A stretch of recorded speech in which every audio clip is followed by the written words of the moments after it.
Alumni, yes. At some point, Okay, yeah. very cool. So I thought, well, lifting with what we've talked about today, I'm just so grateful to God for somebody that came and told me about Jesus. I'm so grateful to God that, that somebody was brave enough to say to me, you need Jesus in your life. I'm so grateful to my friend that said that when I came into a situation, my life was an absolute mess, falling apart, and she didn't know this, but she started to pray for me in the August as I became a Christian in the February. But I had no idea about this. But I remember receiving a Christmas card from her, and in the Christmas card was, I've said a prayer for you. I know that God must have heard. And it was and I thought, from Linda, why would she send something like that? She's not religious. But I didn't realise that she'd found Jesus. But the day that I turned up at her house, I'm just so grateful to God that she actually said, Anne, you need Jesus in your life. I'd opened up to her and I started to tell her some of the things that were happening. So I'm so grateful because that was the beginning of my relationship with Jesus. And for me, the most important thing for all of us, and I think specifically I'm speaking to people in this room, is our relationship with God. That wherever it starts, build on that relationship. Spend time with Him. I loved this morning, I'm not quite sure who said it. I think it was actually in the Inspire, so a lot of you wouldn't have been in the Inspire. But Bianca brought an Inspire this morning, which she does for all the team that's operational, different ones each week. And she talked about curling up in an armchair and just listening to God, just hearing from Him, hearing His heart. See, the closer we draw to God, He says, draw near to me and I will draw near to you. And He's there all the time waiting to speak to us and infill us.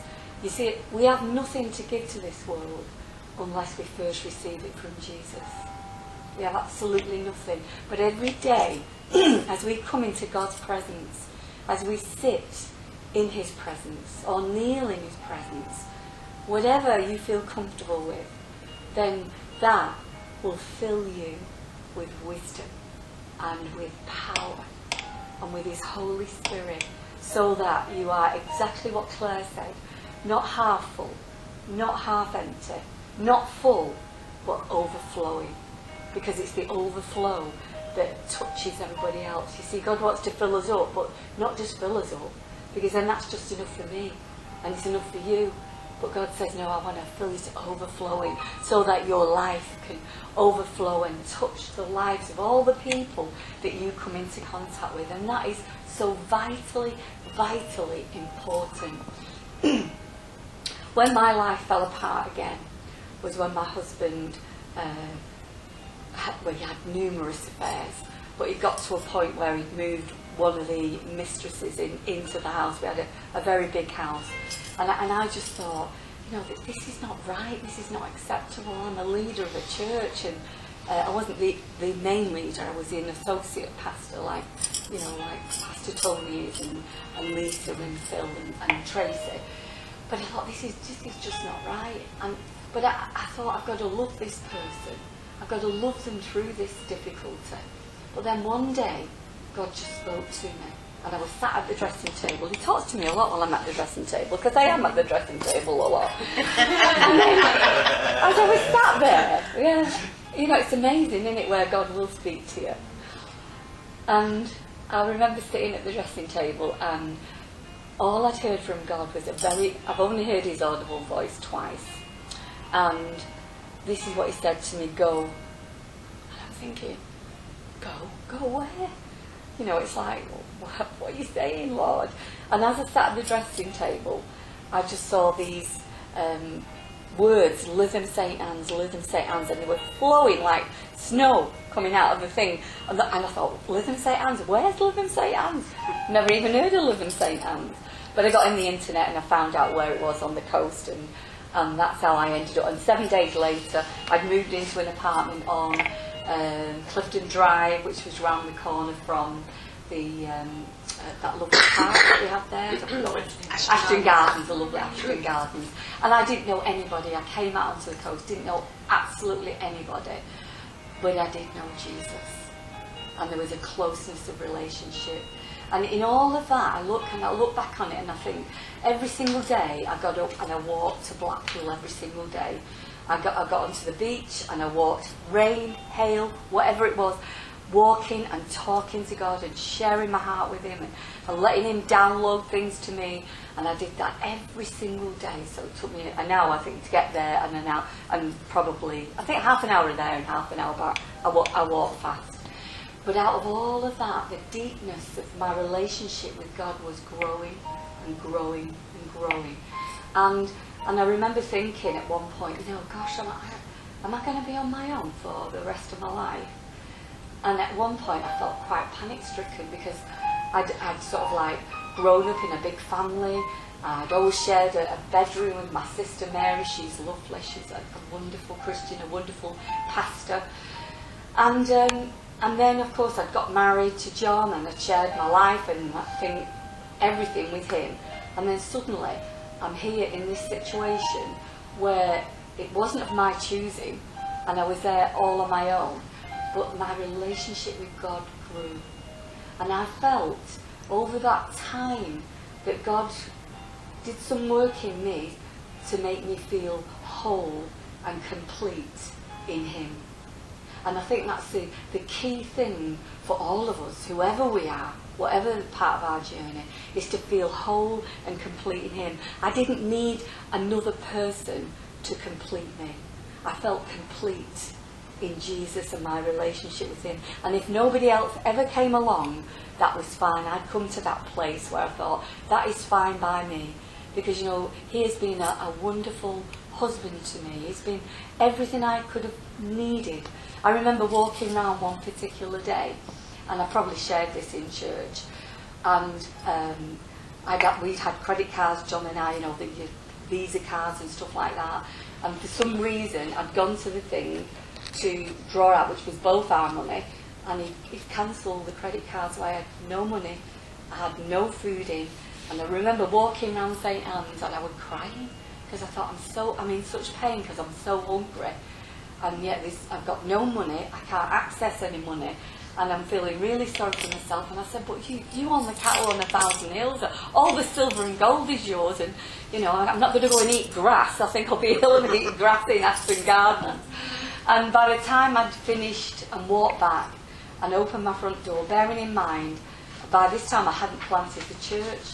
By this time I didn't know a soul out in St Anne's.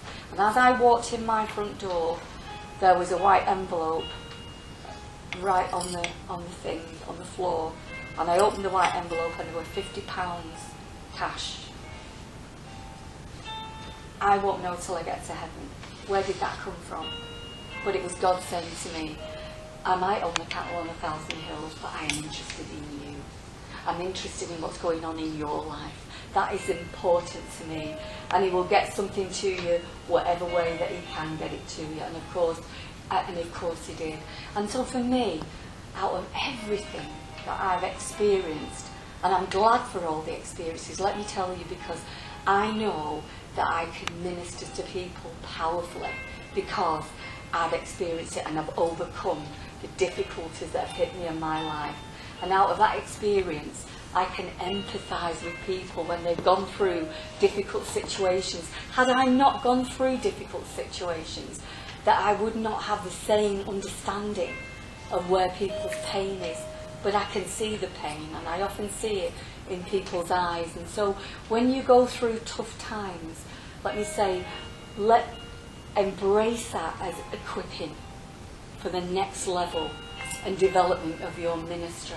Because God will use that if we respond. And that's what Pastor Tony spoke about this morning, about responding in the right way and not jumping to the wrong conclusions and not allowing our feelings to dictate or lead our lives, because our feelings are absolutely the worst things that can lead our lives, because they can be up one minute and down the next. As many of us know, they can be up one minute and absolutely down the next, and it's like a roller coaster ride, and you're on the Blackpool, I don't know, the Pepsi Max, and it's like, we have to make a quality decision that we will be led by faith and by what God's word will say to us and our relationship with him, and not by the way that we feel. Because sometimes, even as the pastor, I felt like I've not wanted to come to church on a Sunday morning. You know, and thinking, why, you're the pastor, why would you feel like that? Hello, I'm human. We go through these things. And I think it's really good as well.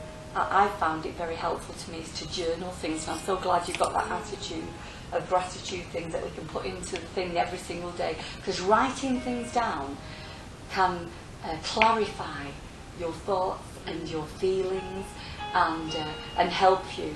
You know, sometimes I've got volume after volume after volume of stuff I've written, and it helps me to clarify, because by the time I get to the feeling sorry for myself, to coming through to seeing what God has done and then who God is, I'm sort of like on a high at the end of it. And when you look at the Psalms, I love the Psalms because they actually do exactly the same thing.